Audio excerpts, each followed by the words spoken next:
अज़ीज़ बच्चों, अस्सलामु अलैकुम वरहमतुल्लाहि वबरकातुहू। ये सबक है स्टैंडर्ड 5 के बच्चों के लिए। आज हम जिस सबक को पढ़ेंगे वो चैप्टर नंबर 5 से है। ये सबक है स्टैंडर्ड 4 के बच्चों के लिए। आज हम चैप्टर 5 से कुछ जो सबक लेकर के आए हैं उस सबक का नाम है रात दिन पढ़ते हम। रात दिन पढ़ते हम। देखें इस सबक से हमें कौन से मैसेज मिल रहा है। आज देखें। आमिर सो जाओ, बहुत रात हो गई। अपने कमरे से नजमा ने आवाज़ लगाई। आमिर के कमरे से आवाज़ आई, अम्मी बस अभी थोड़ा सा काम और बाकी है। अजी देखते हो ये देर रात तक पढ़ता है, कहीं इस पढ़ाई के चक्कर में अपनी सेहत तबाह ना कर ले। आमिर की अम्मी ने इसके अब्बू से कहा, वो तो मैं देख रहा हूँ पहले से कितना कमज़ोर हो गया। आसिफ ने अपनी बीवी की हाँ में हाँ मिलाते हुए कहा। नजमा ने अपने बेटे की बलाएं लेते हुए कहा, अल्लाह नज़र बद से बचाए मेरे बच्चे को, बहुत ही मेहनत कर रहा है। अरे नज़र तो लग ही गई, क्योंकि 6 माही इम्तिहान का नतीजा तो हमने देखा ही है। तमाम मज़ामिन में फ़ेल था सिवाय ड्राइंग के। आसिफ ने हालात से रूबरू कराते हुए कहा, अरे क्यों वाही तबाही कहते हो। नज़र लगे उसके दुश्मन को।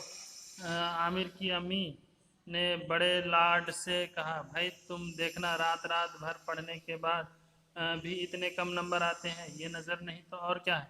आसिफ ने उदासी भरे लहजे में कहा, परसाइयों के मोहल्ले में एक बाबा आए हैं, सुना है वो बहुत पहुँचे हुए हैं। नजमा ने आसिफ को बताया। हाँ सुना तो मैं भी है, आसिफ बोला। तुम नसरीन को तो जानती ही हो, उसके बच्चे को कितनी तबीयत ख़राब थी। वो उसको बाबा के पास ले गई तो बाबा ने उस पर प्रेत का साया बताया। उतारने के लिए 40 दिन तक रोज़ एक काला मुर्गा हलाल करके अपने पास लाने को कहा। बाबा रोज़ उसके खून से तावीज़ लिख कर देते और कहते, इसको जलाकर उसको धुनी बच्चे को देना। अल्लाह का करना ऐसा हुआ कि ठीक 40 दिन बच्चा उठ बैठा। वो तो बड़ा गर्क हो नजर बद का कि 2-4 दिन बाद वो अचानक मर गया। नजमा ने तफसील से बताते हुए आसिफ को बाबा के बारे में कायल किया। फिर तो आमिर को उन्हें देखा लाओ, आसिफ ने सोचते हुए कहा। नजमा को उन्हीं बाबा के पास ले गई। बाबा ने 40 तावीज़ें दिए और हर रोज़ आमिर को एक तावीज़ की धुनी देने के लिए कहा। बाबा के तावीज़ की धुनी से आमिर के सर में दर्द रहने लगा। सांस की भी शिकायत भी हो गई। सांस की तकलीफ जब ज़्यादा बढ़ गई तो डॉक्टर असलम को दिखाया गया। डॉक्टर ने कहा, घबराने की कोई बात नहीं, ये कुछ एंटी एलर्जी गोलियां दे रहा हूँ। इसको धुएं से एलर्जी है, इसलिए उसे धुआं से बचा कर रखें। साथ ही पीने के लिए एक मिक्सचर भी दिया। एक हफ्ता बाद तबीयत संभली, मगर कमज़ोरी बाकी थी। कमज़ोरी के लिए डॉक्टर ने कुछ टॉनिक लिखे जो पाबंदी से पिलाए गए, लेकिन ज़्यादा फ़ायदा ना हुआ। अब आमिर अक्सर खामोश बैठकर खला में घूरा करता। उस पर ख्याल हुआ कि शायद आसिफ का असर दोबारा हो गया। आमिर को एक ओझा के पास ले गया। उसने शमशान घाट में आमिर के साथ ले जाकर रोज़ाना रात के 12 बजे 7 दिए जलाने को कहा। अब सवाल ये था कि आमिर के साथ रात के वक्त कौन शमशान घाट जाए। आमिर के एक मामू जो नौजवान थे उस कार्य खैर के लिए तैयार हो गए। सर्दियों की रातें कोहरे और सन्नाटे की वजह से भयानक होती है। शमशान घाट की खामोशी के माहौल को मज़ीद पुरअसर बना रही थी।